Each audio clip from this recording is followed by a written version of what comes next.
I brought a handmade gift to Thanksgiving. My dill said, "Leave it there." So I did, along with a quiet note to my lawyer. They woke up to learn the $22.00 M trust was gone. "Fiona, you're not even his real mother in spirit. You're just a woman who got pregnant and lied about it. You don't belong in this house." My ears rang. For a second I thought I had misheard her, but the silence around the table confirmed it.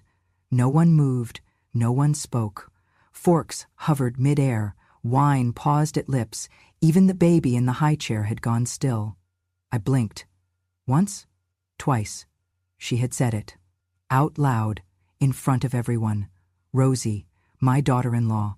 The woman I once gave a job to, the woman I once shielded from a criminal record when I caught her stealing from my bakery at 19, the woman who now stood there, in designer heels and flawless makeup, looking down at me like I was dirt beneath her shoe.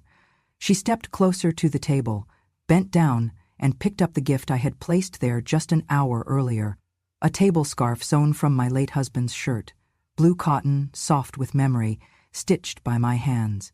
It had taken me 3 weeks to make, every thread soaked in care and silence. Rosie dropped it to the floor. Then, deliberately, she stepped on it with the pointed heel of her red shoe. "You want us to keep this trash as a legacy?" she spat. "Take your lies and your cheap crafts and get out." In that act, her heel pressing on my husband's memory, I felt something shift. Not fury, not pain, but a pivot. From silence to sovereignty, from bearing to becoming. I did not cry. I hadn't the strength left for that. I felt my pulse pound behind my eyes, a muted drumming like fists on locked doors. My jaw clenched so tight I thought my teeth might crack. Every breath tasted like copper. But I held it, all of it, like I always had. I reached down, slowly, and picked up the scarf. The fabric was still warm, faintly smelling of lavender and Sunday mornings. The heel's imprint left a crescent, like a bruise on memory. My hands shook, not from weakness, but from something older, deeper. I brushed off the dirt from the fabric like I was wiping dust from an old photo. My eyes stung, but not from shame or rage. No, from memory. Because at that moment, I was 19 again, on the cold tile of a hospital floor, my gown torn, my body bleeding, my voice hoarse from saying, over and over, I did not ask for this. No one had believed me then. No doctor, no nurse, no officer, not even my mother. And now, 40 years later, it was happening again. Except this time, I was not a girl anymore. I was a mother, and this was my son's house, and he, Tyler, the child I raised through storm and silence, sat at the head of the table, eyes down, saying nothing, not even a whisper in my defense. I straightened up, smoothed the tissue paper around the scarf, and reached into my coat pocket. The crease crinkled beneath my fingertips. That envelope had waited longer than most people wait for justice. There, folded in half, was an envelope, cream-colored, unassuming. Inside it, a handwritten note with 4 words, "Activate the clause." The envelope I'd carried for years, my quiet promise, now my power. My fingers curled around the envelope I'd kept as insurance for years. It was my quiet promise, and right now it had to speak. They kept eating behind me, passing plates, pouring drinks, laughing too loudly now, as if trying to erase what just happened. But the music had changed, and I was done being their invisible underscore of their comfort. This time, I was the composer.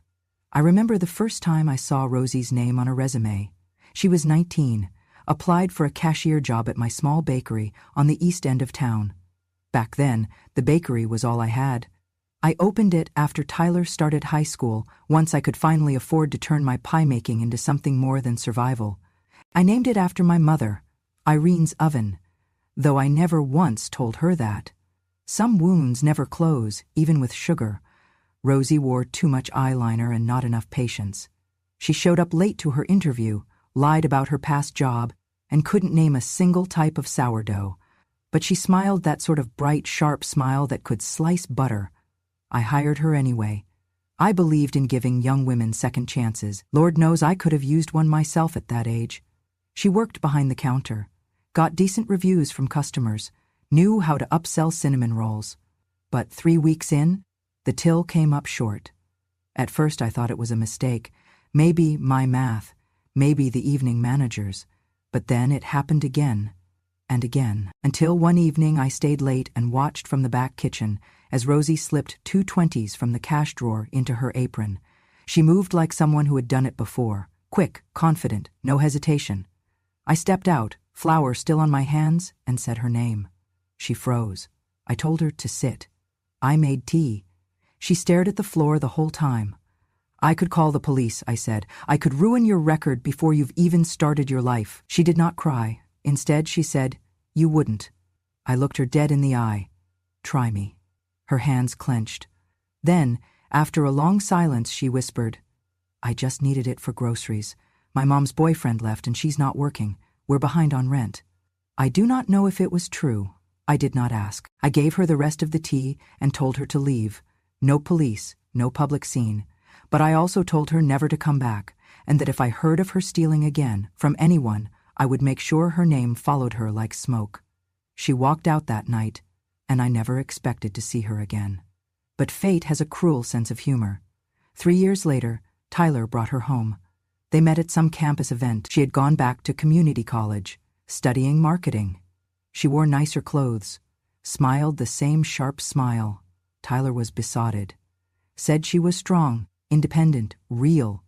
I said nothing, because what could I say? That she was a thief? That I had caught her red-handed in my shop, lying to my face? Tyler would never believe me. He believed in people the way I once believed in promises. Completely. Blindly. I watched them fall in love like watching a match drop into dry grass. The proposal came quick. She moved in even faster. Suddenly, Rosie was the one cooking Thanksgiving meals, rearranging furniture, choosing the curtains.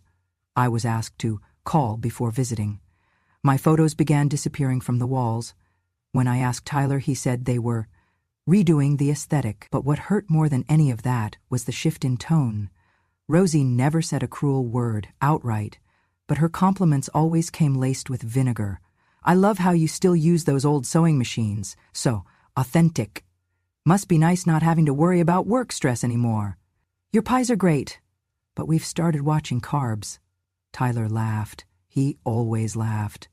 I began seeing less of him, not because he didn't love me, I still believe he did, but because love means little in a house where respect is no longer served.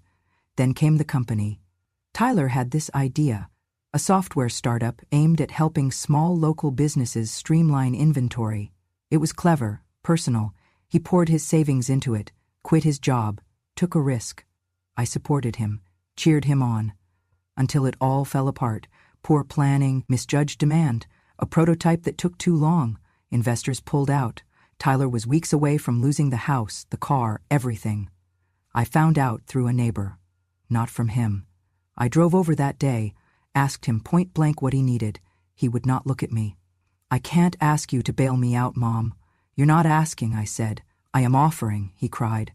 But I did not hug him. I did not say, "It'll be okay," because I had said those things before to people who threw them back in my face.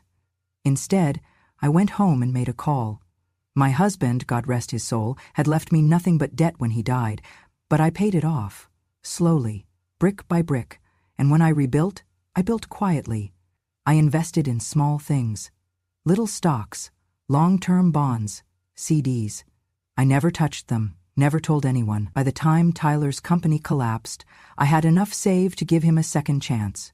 But I did it on paper, through a lawyer, a formal contract. I created a trust under my name, funneled the investment through it, and made Tyler the operational head, with one clause. If he ever married Rosie, all controlling shares would revert to me. It was not revenge. It was protection. Because I knew the kind of woman Rosie was, and I knew what she could do when given access to power. Tyler signed without question. Maybe he thought I would never enforce it. Maybe he thought love would be enough to change her. They got married 8 months later.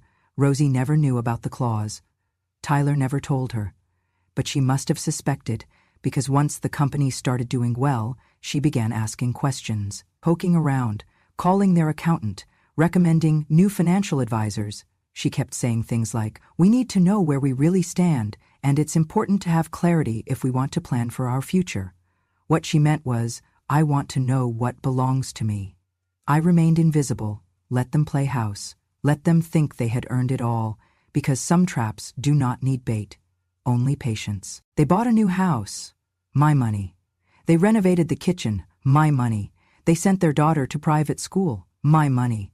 They threw parties where Rosie would clink her wine glass and say things like, "We built this from scratch." I would sit in the corner, a ghost among glossy people, and think, "You have no idea." Once, at one of those parties, I caught Rosie in the hallway whispering to a guest. "She's sweet," the woman had said. Rosie smiled. "She means well. She's just old school. Thinks sewing gifts is the same as being present." I had been present for every scraped knee, every dentist appointment, every science fair. I had been present when Tyler had his first panic attack at 12, when he cried on my shoulder after his first girlfriend dumped him, when he broke his arm skateboarding and blamed himself. Rosie had been present for the glitter. But glitter does not hold foundations together. Dust does. I kept watching. Quietly. From the porch, from the back row of church, from the sidewalk as they drove past in cars I bought. Until this year, until that table, until those words. "You're not even his real mother in spirit." I suppose in her mind that made me disposable. But what she forgot is that women like me do not break. We settle. We observe. And when the time comes, we remove the ground they are standing on, without a sound. The house was full of voices when I arrived. Too many, too loud, none of them mine. Laughter spilled from the kitchen, footsteps thudded overhead, and somewhere in the distance a child shrieked in delight, or defiance, it was hard to tell which. The smell of roasted turkey, buttered yams, and cinnamon-sugared pecans floated through the air, but beneath it all, I could smell something colder. Performance. Rosie liked to host Thanksgiving like it was a red carpet event. Candles in identical brass holders, plates layered in 3 tiers, name cards in cursive, a dining table large enough to seat a board of directors, and her, the woman in command, not just of the kitchen, but of the atmosphere, of how gratitude should look, how family should behave, how I should disappear into the scenery without smudging the edges. I stood at the doorway, holding my gift, a small white box tied with a pale blue ribbon, cradled in both hands like it might fly away. The fabric inside was soft, folded tightly, the stitches still fresh from last night. My fingers ached from working on it. A table runner sewn from my husband's favorite shirt, the one he wore on Sunday mornings, stained faintly with coffee along the collar. I'd stitched into it a single phrase, "Grace remains." That was all I had left to say. Rosie appeared at the end of the hallway, barking orders with a smile that never reached her eyes. "Drinks go in the front cooler. No, not that one, the white one. And make sure the kids don't touch the pie yet. Fiona always brings her baked stuff, and we don't want them full before dessert." She said it lightly, almost sweetly, but it was barbed wire wrapped in velvet. When she finally noticed me, she paused, tilted her head, and plastered on that signature smile. "Oh," she said, "you made it." "I did," I replied. "Happy Thanksgiving, Rosie." She walked up, eyes darting to the box in my hands. "What's that?" she asked, though the disdain was already creeping into her voice. "Something I made," I said, "a table runner for today." Her lips curled in mock surprise. "You still making those little projects, huh?" she said, loud enough for a few heads to turn. "You're just unstoppable." Then, louder, "Come on, Fiona, you brought another one of your vintage masterpieces?" She reached out, untied the ribbon without asking, and lifted the fabric from the box. "Oh," she said, "of course. Linen, again." People nearby chuckled. One of her cousins smirked, whispering something to his wife. Rosie held it up like she was inspecting a worn-out dish towel. "This looks like it came out of a Depression-era garage sale," she said. "Is that a coffee stain?" "It was his shirt," I said quietly. "I stitched it from his favorite one." "Right," she said. "The dead husband narrative. So cozy." A few polite laughs from across the room. Some didn't know where to look. Some didn't care. Then she turned and walked toward the dining room.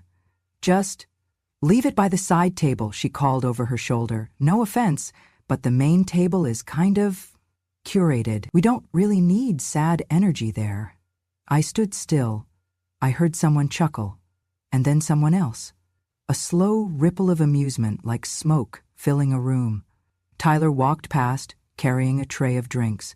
He glanced at me, then quickly looked away, said nothing. I turned to place the box gently on the console by the wall. Not the table, not the place I had envisioned, but a corner behind the coats, between a bowl of keys and a forgotten baby toy. I folded the ribbon and tucked it underneath. I straightened my spine. Inside, something folded shut, like a door. This time would be the last. The guests continued to arrive. Plates clattered, wine poured freely. Children screamed and were hushed. The playlist cycled through songs chosen by Rosie, upbeat but soulless. Everything gleamed, everything shimmered, everyone was on their best performance behavior, except me. No one asked how I was doing. No one offered me a seat near the fire. I was given a corner chair by the far end of the table, between a toddler with sticky fingers and Rosie's aunt, who had never once remembered my name. I ate slowly, quietly. I chewed without tasting. My stomach was hollow, but not from hunger. Rosie made a toast. To abundance, to family, to choosing joy. Tyler chimed in, to building something from nothing. They raised glasses. I raised none. Then came the casual slights, the jokes about old people hoarding coupons, the references to Grandma's era, said with a grin like my life had been some quirky sitcom. Someone asked Rosie if I still sewed. She laughed. "Oh, she's committed to the craft," she said. "We all have our hobbies." Hobbies, I repeated under my breath. A lifetime of stitching, baking, surviving. A hobby. No one noticed. No one ever did. Dinner was served in courses. Rosie narrated every ingredient. Tyler passed things with the grace of a host pretending he had earned the silverware. The turkey was overcooked, the mashed potatoes bland, but everyone praised it like it was a Michelin meal. That was Rosie's power. She could convince a room that something empty was beautiful, and that something full, like me, was disposable. When dessert arrived, Rosie brought out her signature pumpkin tart, store-bought but transferred to a ceramic plate to maintain the illusion. She set it down like a trophy. "Oh," someone asked, "did Fiona bring a pie this year?" Rosie's eyes flicked to me. "She did," she said sweetly. "It's on the sideboard, but we'll stick to the tart tonight. No need to overwhelm the table." People nodded, shrugged, moved on. Tyler said nothing. Not once that evening did he say thank you. Not once did he stand beside me. And in that silence, I felt something ancient rise. Not anger, not pain, just clarity, like a room I had waited years to leave was finally open. I sat through dessert, through coffee, through the end of the playlist. Then I stood. No announcement, no goodbye. I walked to the coat rack, took my scarf, my gloves. The envelope was already in my purse.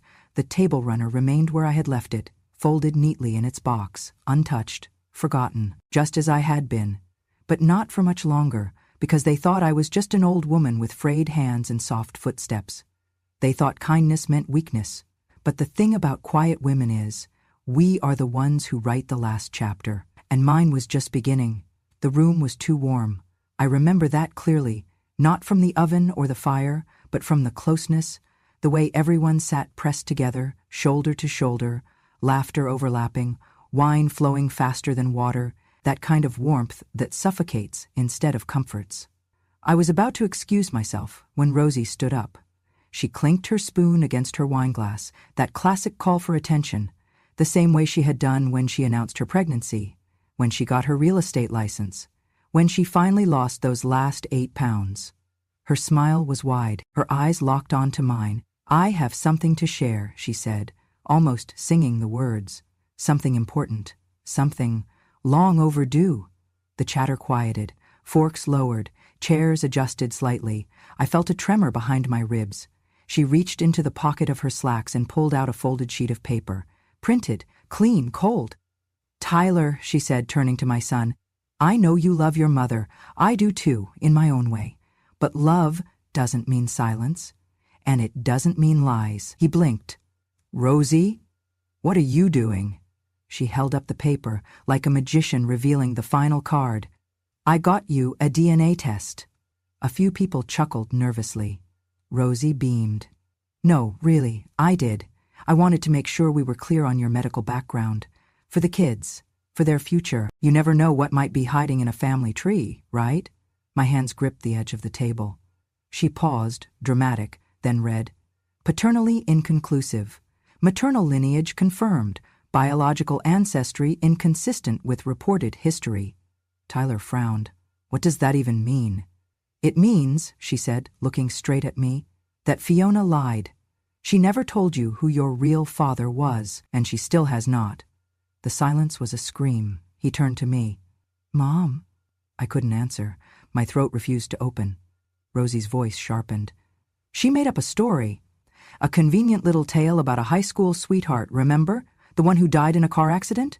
That man never existed." I felt the room begin to spin, not from panic but from the speed at which my past crashed into the present. "You've been living a lie, Tyler," Rosie continued, "and it's time you knew the truth.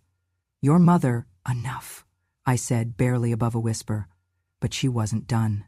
"She's not the woman you think she is. She's not a saint. She's not a hero.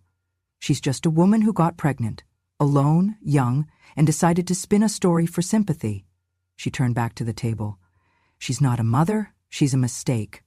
A walking guilt trip dressed in homemade sweaters." Few gasps. Someone dropped a spoon, but Tyler just sat there, frozen. I turned to him. He met my gaze and looked away. My breath caught, because I saw it in his eyes. The doubt, the retreat, the boy I raised, shrinking back into a man I no longer recognized. Rosie smiled again. "There, now that's out. We can move on. Honest table, honest family, right?" I sat down, slowly.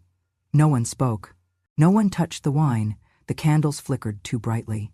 I could feel 20 sets of eyes bouncing between me and Tyler, waiting for someone to erupt, to deny, to cry. But I didn't, because none of this was new, not to me. It was 1983. I was working the night shift as a janitor at St. Mary's Hospital. I had dropped out of college the year before to help care for my father after his second stroke.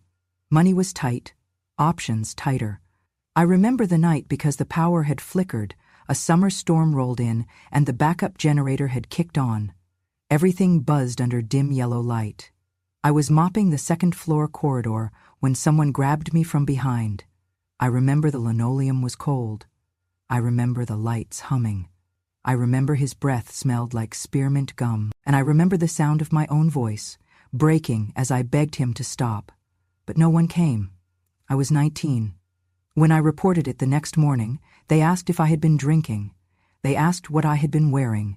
They asked if I had possibly misread the situation. They said the doctor I accused had a spotless record. They said a janitor's word against a physician's would not hold up.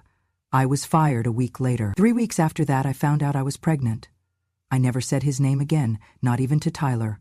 I created a story, a high school boyfriend, a car accident, a closed chapter with no survivors.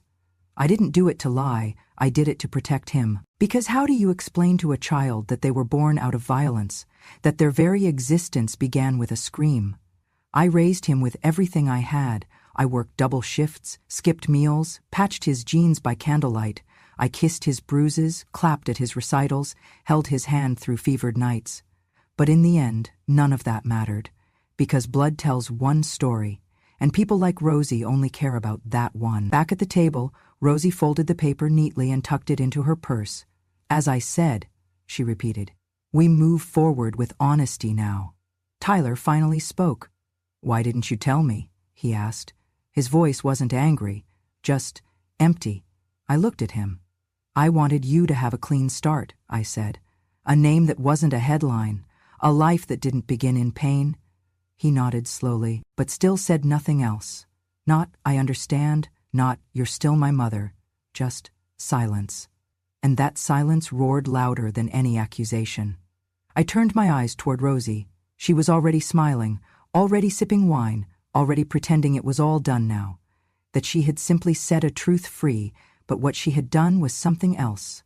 She had taken a knife to a scar and dug it open in front of strangers, and Tyler let her. I felt something shift inside me, a stillness, the kind of stillness that comes before a storm, not the wind, not the thunder, but the exact second the air goes still and the trees stop swaying. The kind of stillness that says, "You have seen enough." My hands stopped shaking, my breath evened out, and when I stood again, I was no longer the woman who brought the scarf. I was the woman who wrote the will, and I was ready. I thought it would end with the DNA, that they had taken what they came for, the piece of me they thought they could expose, dissect, reduce into scandal, and that, satisfied, they would leave the rest alone. But I forgot what people like Rosie do with power. They do not stop at truth. They twist it into performance. It was not enough for her to call me a liar, not enough to rip open the most painful chapter of my life and parade it like gossip over wine. No, she needed a final act. "Before we cut the pie," Rosie announced, her wine glass raised again, "I thought we could share a little Thanksgiving laugh." A few cousins chuckled politely. Someone whistled. I felt the knot in my stomach tighten. Rosie reached for the remote, and there it was. The screen on the wall flickered to life. Tyler had installed it last year, one of those wide, curved things meant to make you feel like you were inside the movie. Instead, it put me inside a memory I never meant to share. The video began. A shaky camera, obviously hidden behind a half-open kitchen door. In the frame, me, sitting at the breakfast table, alone, a paper plate in front of me, a slice of pumpkin pie, a paper napkin folded neatly beside it. I recognized the moment instantly. Last Thanksgiving. I had arrived early, hoping to help. Rosie had smiled and told me the kitchen was already handled, that I could sit and relax. Everyone else was in the dining room, taking selfies in front of the floral centerpiece. I had taken a slice of pie, not hers, but mine, the one I baked and brought, and sat at the corner table in the kitchen, away from the laughter. In the video, I lift my fork. I chew slowly. I stare into the distance, my shoulders slumped. I looked lonely. The room erupted in laughter. "Oh my God," one of Rosie's friends said. "You guys recorded that?" Rosie smiled, like a pageant queen. She does this every year. Shows up early, brings her little pies and napkins and embroidered sadness, eats in the kitchen like she's in a black and white movie. It's kind of her tradition. More laughter. "She thinks she's part of the narrative," someone else said. "It's adorable." Tyler didn't laugh. But he didn't stop it either. He sat there, still, his hand around his drink, his eyes watching the screen with something unreadable behind them. I looked down at my lap. My hands were folded, perfectly still. No one noticed that I had stopped breathing. Until Tyler stood. The room quieted again, like they expected him to say what I never would. He cleared his throat. "Mom," he said, looking at me now, fully, "I think it might be time we talked about other arrangements." I said nothing. He continued, "I mean, you've been on your own for a long time, and now with the kids and the space, I think maybe a community could be good for you." Someone coughed. Someone nodded. "You know," he added quickly, "somewhere with people your age, with support, with structure. We'd still visit, of course." Structure? As if I was falling apart. As if my presence needed managing, containing, filing away into a tidy little corner where it would not interfere with the curated life he had built with Rosie. I looked at him for a long time, and I saw it. The final death of something. Not anger, not rebellion, just abandonment. The boy who once held my hand crossing the street, who used to tuck notes into my apron pockets that said, "I love you more than cake," now standing there, suggesting I be placed somewhere appropriate. I reached for the box, the one that held the table runner I had made. It had been left on a sideboard, untouched, still wrapped. I opened it slowly, took the scarf into my lap, and then slid my hand underneath, where I had tucked something else earlier. A small envelope, unmarked on the outside save for one neat line in black ink. "To Robert, Private Counsel." I placed it gently beside my wine glass. Someone asked, "What's that?" I smiled. "Just a thank you note," I said. No one asked again. They returned to their drinks. The screen went black. Rosie started clearing plates. Tyler took a phone call, and I sat there, quiet, holding the last gift I would ever make for this house. Not because they deserved it, but because I needed to remember who I was before they forgot entirely. That night, the house was silent when I walked in. My own house. My real one. Not the pristine colonial where Rosie played hostess. but the quiet, slightly creaky two-bedroom home I had kept in my name all these years, tucked behind a row of pine trees, with a mailbox that leaned slightly to the left and a porch light that flickered when the wind was too strong. It was mine, and no one else's. I hung up my coat, set the box gently on the dining table, and went to boil a kettle. The scarf was still warm in my hands, not from heat, but from memory. It smelled faintly of cedar and lavender and old thread. I made a cup of tea. Then I took the USB drive from my purse and slid it into the side of the laptop. My grandson had handed it to me quietly during dessert when no one was looking, just a soft whisper. I recorded everything, Grandma, even before the dinner. I hadn't asked him to, but he did because children see. They see the cracks grown-ups pretend not to. And he, bless his small heart, had seen what his parents could not. The file was long, nearly an hour. It started in the kitchen, before I arrived, Rosie laughing with a few of the younger cousins. "She'll probably bring another homemade disaster," she said, giggling. "God, I hope it's not another one of those embroidered potholders. I swear it's like she's allergic to relevance." Laughter. "She still thinks she's the matriarch," someone said. "No," Rosie replied. "She thinks we owe her a standing ovation for surviving the 50s. The video continued, capturing the moment she unwrapped my table runner, sneered at it, tossed it to the side. Capturing Tyler nodding along, silent. Capturing the toast, the clip of me eating alone. My humiliation turned into a party trick. It caught every word. "You don't belong in this house. She's a mistake. Time for structure." Click. I closed the file. I didn't cry. I sipped my tea and opened my email. The subject line was already in my drafts, saved for years, waiting. Subject, Activate Clause 22. Emotional Equity Agreement attached.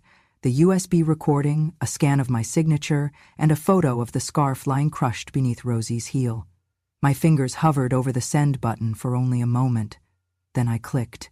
And with that, the world I had built for them, brick by silent brick, began to rearrange. 3 years earlier, I had sat across from my attorney, Robert, in a quiet office in a building no one remembered.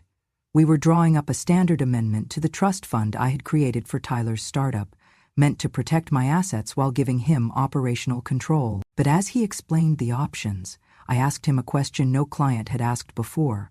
"Can I write a clause that protects me emotionally?" He had blinked, curious. "Emotionally? Yes," I said. "Not from physical harm, but from humiliation, from neglect, from erasure." He'd leaned back in his chair, thinking. "Well," he finally said, "you could create a conditional clause, something triggered by documented behavior, something subjective but provable." "I want it to be called the Emotional Equity Agreement," I said. He smiled, intrigued. "Sounds poetic." "I want it to be binding." We drafted it over several sessions. It was simple. If, at any point, I was publicly ridiculed, diminished, or shamed in a way that could be substantiated through video, audio, or written witness accounts, then the clause would trigger. And if triggered, all assets would revert back to me, immediately and irrevocably. The assets included 60% ownership of Tyler's company, a detail he had forgotten, even though I never did.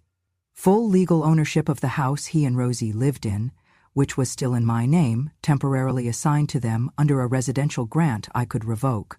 A $22 million 0-cents portfolio built through decades of saving, quiet investing, and reinvesting, which sat in a discretionary trust under my sole direction. They had thought it was theirs, because I let them believe it, because I never needed them to thank me, I just needed them not to humiliate me.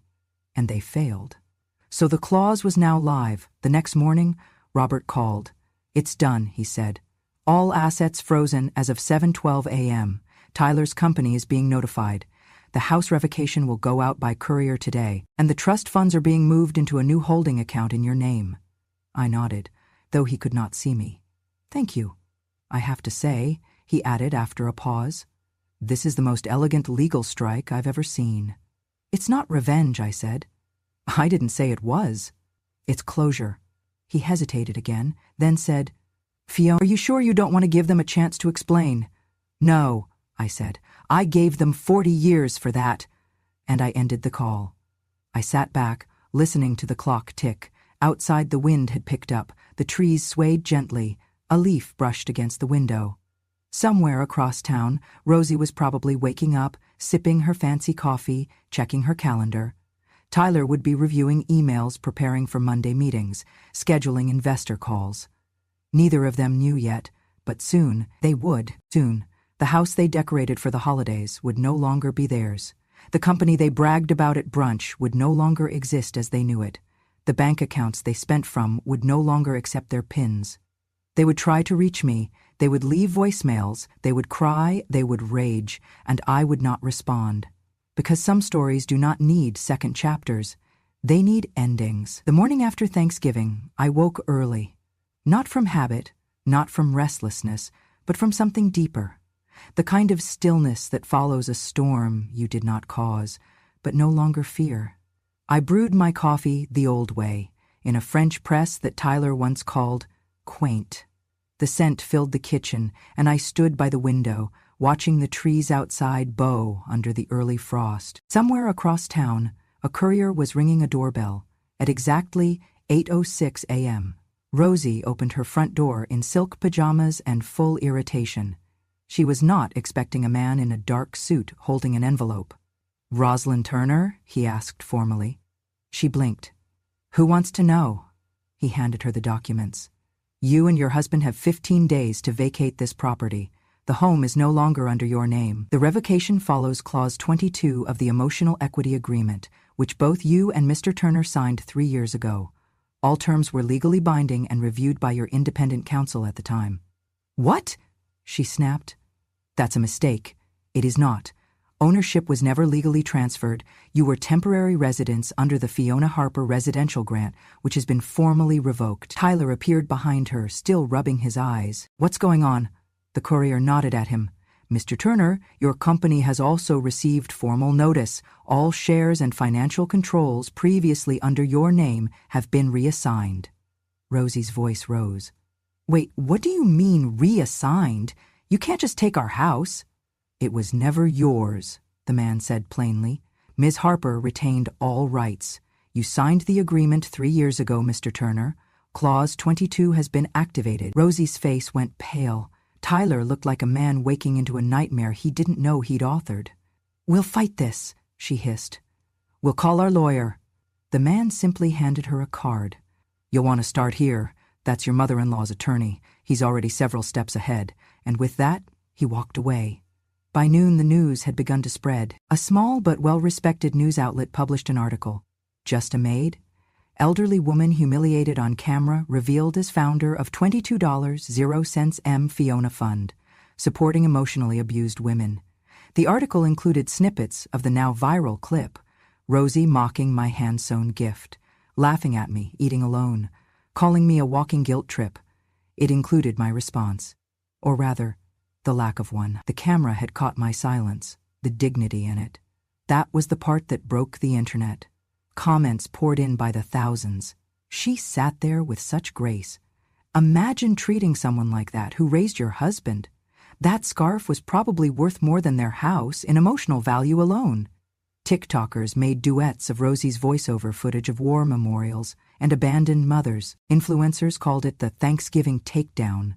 A viral hashtag emerged, Fiona Claus. Someone made merch, t-shirts that read, "Activate the clause." By the end of the day, Rosie's Instagram was in shambles. She tried turning off the comments. That only made it worse. She posted an apology video, makeup flawless, lighting perfect. "I just want to say," she began, "that I didn't mean any harm. Families are complicated. Sometimes things are said in jest," and the video was screen-recorded, re-uploaded, dissected, and dragged. People were not buying it. Because people had seen the truth. And it was not a staged apology. It was a quiet woman picking up a crushed table runner from the floor, brushing off someone else's footprint with a grace that no longer needed defending. Tyler's company crashed within 72 hours. Once my 60% control transferred back to my hands, I declined to renew several contracts they had built their projections on. I had not come to destroy. But I would not enable any more, either. Investors pulled out. The press spun the story with glee. Startup darling implodes after hidden matriarch withdraws support. Tyler called me 5 times, I did not answer. He even sent a message through my lawyer asking for a moment to explain. But explanations come before betrayal, not after. His final voicemail was softer than the rest. "Mom, I didn't know how bad it had gotten. I swear I didn't mean for it to go that far. I was just trying to keep the peace." And maybe he was. But peace built on the silence of one woman is not peace. It is erasure. And I was done being erased. Rosie was dropped from her PR firm. Several of her former clients publicly denounced her. Local news wanted interviews. I declined all of them. I didn't need a camera to validate my story. It was enough that the world now saw what had been seen so clearly by one little boy, my grandson, who had slipped me that USB like a lifeline. I had dinner with him a week later, just the two of us. He asked me, "Grandma, are you happy they got what they deserved?" I sipped my tea and said, "I'm not happy they fell." He looked confused. I smiled. "I'm just glad I'm no longer holding them up." I moved out of my old home the following month. Not because I had to. Legally, I still owned 3 properties across 2 counties, including the one Tyler and Rosie had briefly called theirs. But I didn't want walls that remembered their footsteps. I didn't want closets haunted by silences I had swallowed. I wanted a space where my quiet wasn't an apology, it was permission. The new place was tucked into a grove just outside town. It had a name I hadn't chosen, but one someone else had, a woman from the board. Fiona House, the sign read, for silenced women. I had donated the land. I had donated the structure, but they had donated the name. It was a small, sunlit retreat, part community center, part residency, part healing space. No therapists on staff, just women and gardens and books and chairs that didn't creak when you leaned into them. We didn't speak much. That was the point. Some days I sat on the porch and stitched quietly, while other women planted herbs. Some days I taught a girl how to knead dough until it sighed into the shape of something familiar. Some days I just sat. Peace has no ceremony, it just arrives. My grandson visited on Sundays. He came with pockets full of candy and eyes full of questions. "Why do you live here, Grandma?" "Because I like the silence," I'd say. "But your house was big." It was loud, too. He nodded like he understood. And maybe, in some way he did. One day he sat beside me on the porch and said, "Mom says you ruined everything." I paused my stitching. "Do you think I did?" I asked him. He shook his head. "No, I think you stopped pretending." I reached for his hand and squeezed it. He grinned. "You're like a silent superhero," he added. I laughed. "Is that what I am?" He nodded. "The quiet kind, the kind that waits until the last chapter." A few weeks later, I received a request from a local news station. They wanted to interview me. Not about the trust, not about the scandal, not even about the internet frenzy that had started to die down. They wanted to talk about Fiona House, about resilience, about rebuilding. I said yes. We filmed on the porch. I wore the same cardigan I had the night I mailed the envelope. It still smelled faintly of tea and lavender. My hands stayed folded, my back straight.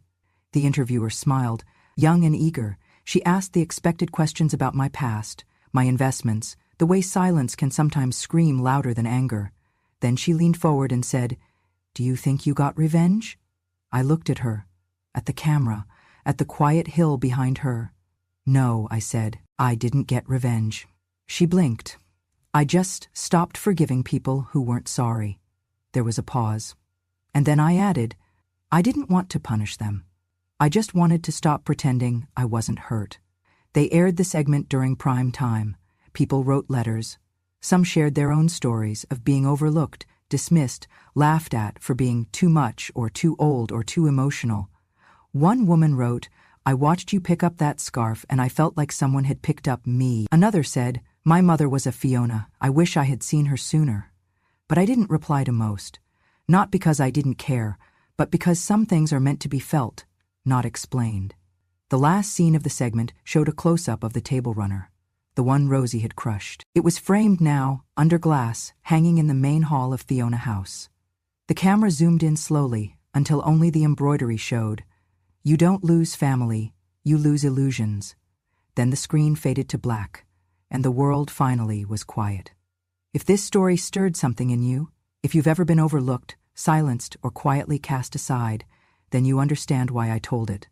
Because revenge doesn't always come with shouting. Sometimes it walks on soft feet, holding a pen, not a knife.